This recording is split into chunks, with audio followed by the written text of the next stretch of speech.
मैं हूं doctor Shivani Shah, Radha hospital and candour IVF centre से फुल टाइम गायनेकोलॉजिस्ट। आज का हमारा टॉपिक है अनएक्सप्लेन्ड इनफर्टिलिटी, यानी प्रेगनेंसी के सारे रिपोर्ट्स नॉर्मल होने के बावजूद भी प्रेगनेंसी का न रुकना। आज की इस वीडियो में हम जानेंगे अनएक्सप्लेन्ड इनफर्टिलिटी कहते किसे हैं, अनएक्सप्लेन्ड इनफर्टिलिटी को ढूंढने के लिए कौन कौन से रिपोर्ट किए जा सकते हैं और कपल्स में जिनमें अनएक्सप्लेन इनफर्टिलिटी होती है उनमें कौन सी सारवार दी जा सकती है। हॉस्पिटल में कई बार जब कपल्स आते हैं तब उनके बेसिक के रिपोर्ट्स प्रथम चरण में कुछ रिपोर्ट करवाए जाते हैं, जैसे महिलाओं में इंटरनल सोनोग्राफी करके उनके गर्भाशय को देखना, अंडाशय को देखना, ओव्यूलेशन टाइम पे होना या नहीं हो रहा है, इन सब चीज़ों का पता लगाना। फिर नली, गर्भ नलियाँ खुली है या नहीं उनका पता लगाना HSG के माध्यम से। HSG का रिपोर्ट यानी हिस्ट्रोसाल्फिंगोग्राफी, जिसमें हम मासिक की जगह से डाई डाल के गर्भाशय की नलियों, गर्भाशय का एक एक्सरे के माध्यम से फोटो लेते हैं, जिससे पता चलता है कि नलियाँ खुली है या नहीं, उनका आकार कैसा है, उनमें जो डाई डाली गई है वो पेट में अंदर पहुंच रही है या नहीं पहुंच रही, ये रिपोर्ट करवाए जाते हैं।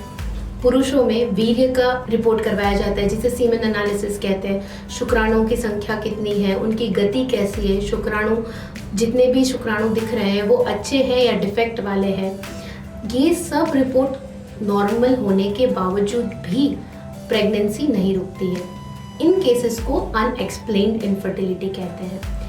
देखिए, अनएक्सप्लेन्ड इनफर्टिलिटी को जानने से पहले हमें ये पता होना चाहिए कि जो फर्टिलाइजेशन की प्रोसेस है, यानी अंडाशय में से अंड का अलग होना, शुक्राणु के साथ मिलन होना, गर्भनली में भ्रूण का बनना, भ्रूण के 5वें दिन को गर्भनली से खिसक के गर्भाशय में आना, यह सब बहुत ही सूक्ष्म प्रक्रिया है। यह प्रक्रिया नॉर्मल रिपोर्ट्स या रूटीन रिपोर्ट से मालूम नहीं चल सकती। अनएक्सप्लेन इनफर्टिलिटी का मतलब ये नहीं है कि उस संतानहीनता का कोई कारण नहीं है। इसका मतलब ये होता है कि वो कारण है पर वो इतना सूक्ष्म है कि रूटीन रिपोर्ट से नहीं जांच की जा सकती है। अनएक्सप्लेन इनफर्टिलिटी नॉर्मल रेशियो में 30% केसेस में पाई जाती है। 70% केसेस में कुछ न कुछ कारण बेसिक रिपोर्ट से हमें पता चल सकता है, पर 30% केसेस ऐसे होते हैं जिनमें ओव्यूलेशन स्टडी नॉर्मल होती है, यूट्रस, ओवरीज यानी गर्भाशय, अंडाशय नॉर्मल होता है, नलियाँ खुली होती है, उनका हार्मोनल प्रोफाइल भी नॉर्मल होता है, पुरुष के वीर्य में शुक्राणु की संख्या भी नॉर्मल होती है, फिर भी प्रेगनेंसी नहीं रह पाती है। अनएक्सप्लेन इनफर्टिलिटी के लिए कारण जो जवाबदार होते हैं उनमें सबसे पहला कारण होता है ट्यूबोपेरिटोनियल, यानी जो गर्भ नली है उसका आकार सही होगा पर अंदर से या तो कोई झिल्ली या तो कोई पर्दा होगा जो गर्भनली को मोड़ के रखा हुआ होगा या गर्भनली को बंद करके रखा होगा, या फिर अंडाशय जो है वो पीछे, गर्भाशय के पीछे जाके चिपक गया होगा, जिससे गर्भनली और अंडाशय वो एक दूसरे से दूर हो जाएंगे। ऐसे केसेस में अगर ओव्यूलेशन होता भी है तो भी गर्भनली ओवम को यानी अंडकोश को पकड़ नहीं सकती है। ऐसे केसेस में प्रेगनेंसी नहीं रहती है।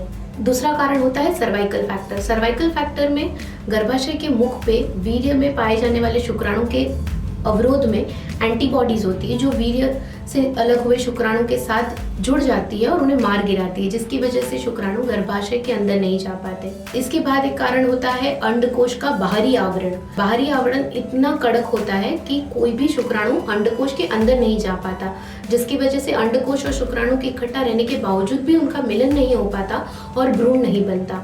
चौथा कारण होता है गर्भाशय की दीवार का खराब होना, यानी गर्भाशय की दीवार चिपक जाना या उनके अंदर कोई पर्दा होना, या आगे अगर बच्चादानी साफ करवाई है तो उसकी वजह से दीवार का अंदर चिपक जाना। अब इनमें हम ट्रीटमेंट कैसे देते हैं? सबसे पहला पॉइंट आता है DHL का, यानी डायग्नोस्टिक हिस्टोलेप्रोस्कोपी। डायग्नोस्टिक हिस्टोलेप्रोस्कोपी में दूरबीन की सहायता से पेट पे से दूरबीन उतारा जाता है, जिसमें से नलियां, गर्भ नलियां और अंडाशय को देखा जाता है। अगर वे दोनों एक दूसरे से दूर है या अंडाशय पीछे की बाजू आके चिपका हुआ है या गर्भ नली को कोई पर्दा है, कोई झिल्ली है जो गर्भ नली को मोड़े हुए है, उन सब को काट के जितना नॉर्मल एनाटॉमिक रिलेशन बना सकते हैं वो बनाया जाता है। उसी वक्त गर्भाशय के अंदर भी एक दूरबीन उतारा जाता है, गर्भाशय की दीवार को चेक किया जाता है, अगर अंदर कोई पर्दा है या झिल्ली है तो उसको काटा जाता है।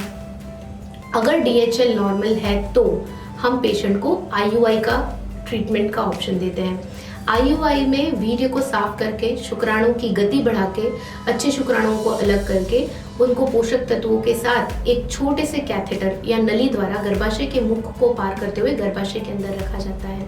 इसकी वजह से अगर सर्वाइकल फैक्टर कोई है, अगर गर्भाशय के मुख का कोई अवरोध है, उसे हम पार कर सकते हैं और अच्छे शुक्राणु सीधे गर्भाशय के अंदर चले जा सकते हैं और प्रेगनेंसी रेट इंक्रीज होता है। अगर अंडाशय का बाहरी आवरण बहुत कड़क है, वैसे केसेस में हमें टेस्ट ट्यूब बेबी की सलाह देनी पड़ती है। टेस्ट ट्यूब बेबी में अंडाशय से अंडकोश को अलग किया जाता है, बाहर निकाला जाता है और बाहर लेबोरेटरी के अंदर ही एक अंडकोश को एक शुक्राणु के साथ मिलन करवाया जाता है और उससे भ्रूण तैयार होता है। यह भ्रूण तीसरे या 5वें दिन गर्भाशय की दीवार अच्छे बनने के बाद अंदर डिपॉजिट किया जाता है। अगर कुछ केसेस में दवाइयाँ देने के बाद भी, हिस्ट्रोस्कोपी में ट्रीटमेंट देने के बाद भी गर्भाशय की दीवार अच्छी नहीं बनती है, अगर उनकी दीवार ही कमज़ोर है, तो भ्रूण बनने के बाद भी फलित नहीं हो पाएगा, वो दीवार के अंदर चिपक नहीं पाएगा। ऐसे केसेस में हम सरोगेसी की सलाह देते हैं। उम्मीद करती हूँ इस वीडियो में आपको अनएक्सप्लेन्ड इनफर्टिलिटी के बारे में काफ़ी जानकारी मिली होगी। Thank you.